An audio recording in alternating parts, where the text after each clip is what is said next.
Patrick would never say the word love.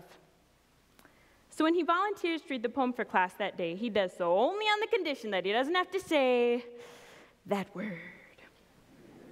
So he reads, and when he gets to that word, he pauses, looks at me, and waits for me to say it, love, before continuing.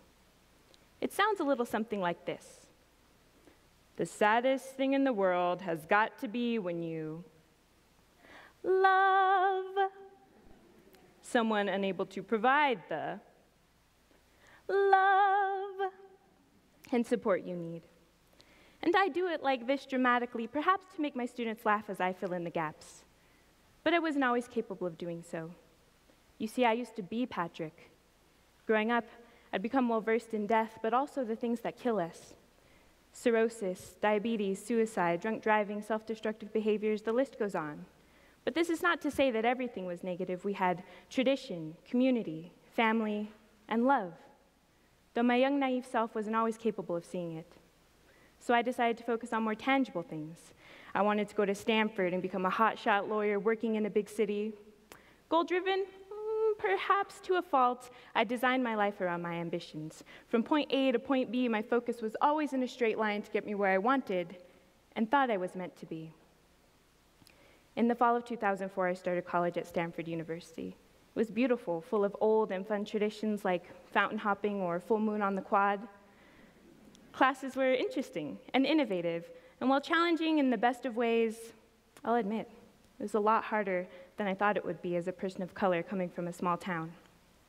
When it's printed up in newspapers or people ask your parents how you're doing, it can really feel like everyone in your community knows where you're going to college. It adds pressure. There were times I cried myself to sleep thinking I wasn't good enough or smart enough when it took me hours to do what people did in one.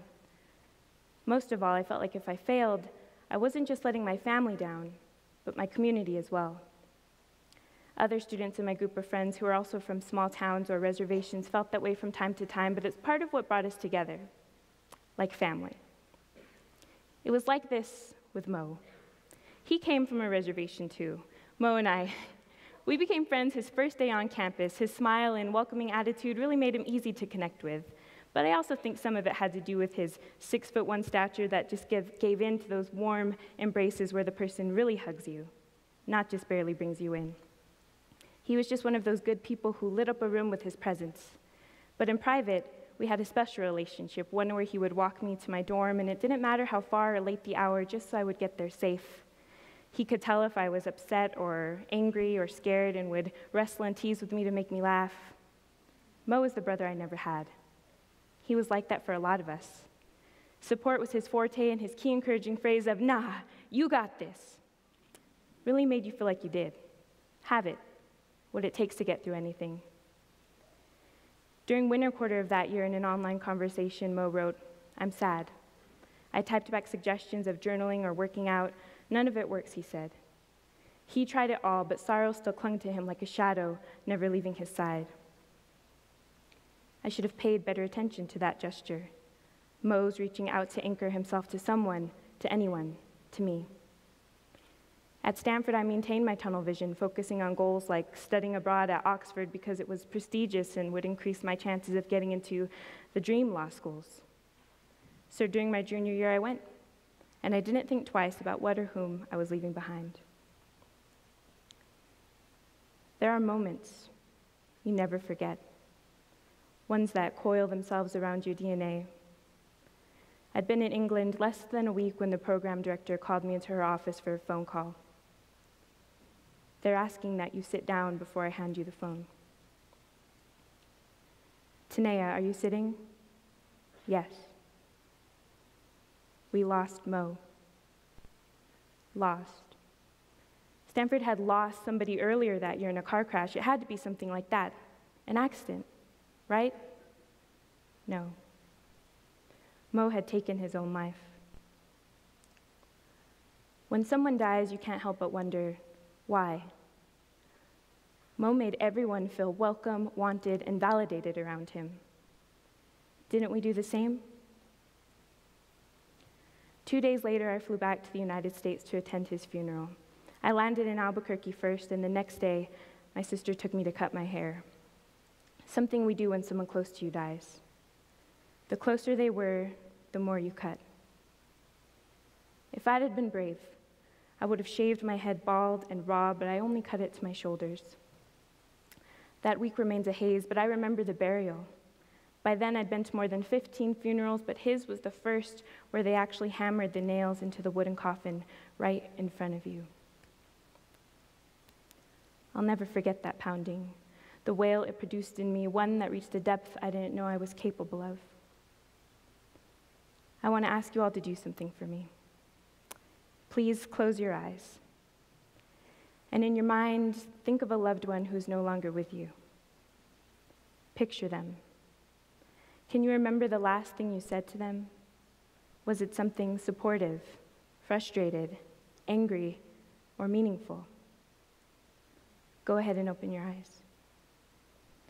I can't remember the last words I said to Mo, but I do know they weren't, "I love you." After the funeral, I decided not to return back to England. I went home to wait out the weeks until I would be able to start my internship working for an Upward Bound program that served Native youth in Colorado. I was only supposed to do a poetry project with some of the students, a handful, but as fate would have it, a college student who was supposed to be a live-in residential advisor with the program canceled, and I was asked to fill in. Had I still been overseas, I wouldn't have been able to take on that extra role. And when I got there, I was given my own group of 14 high school girls, and because I lived in the dorms with them, we were able to get close. Some would call me a mom or a big sis. In fact, I got to know most of the 85 students who are also from reservations participating in that program. Up there, they gave me my first creative writing class, and the first time I heard students share their stories and witness the bonds and connections that formed in doing so, it was magic. In each student, I saw a little bit of Mo. I saw myself, and for the first time in my life, I felt clarity. Sitting in that classroom, creating that space, and bringing those voices together, I was exactly where I was supposed to be in the universe. It's been an ongoing 7 years since we've lost Mo, and I'll never know why he took his life or how big or small of a role I played in it, but I do know that he changed my life. If it weren't for him, I wouldn't live with the same passion, dedication, and heart. Mo was a force, and when he died, it was like some of the light in the world disappeared. Maybe I couldn't have saved him, but I committed to filling in the gap.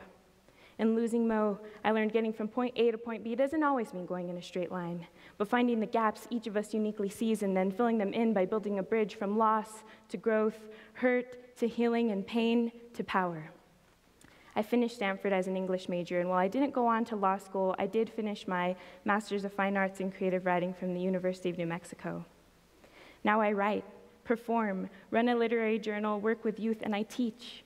From the beautiful to the not so beautiful, I teach writing as healing and sharing as savior. Because even though opening up to someone can be one of the hardest things, you never know. Someone may need to hear exactly the words that you're afraid to say. So when I come across students like Patrick, I try to help him believe that love is more than just a word, but a way of life intertwined with loss and learning. And now if I ever come across people who feel that life has left them so broken that they are birds without wings, I tell them that once I lost a friend who I loved, and when he killed himself, his body hung from rope like pendulum, marking the times I never said it enough. So today I make sure I speak, teach, pray, and say, love, maybe even too much. I'll play love on repeat, my love, my love, my love, my love, when my students write pieces weighted in grief. So when the flightless sing, birds fly over the rainbow, why then or why can't we use the resistance life places against us to rise, maybe even save a life, and reignite the light inside each of us?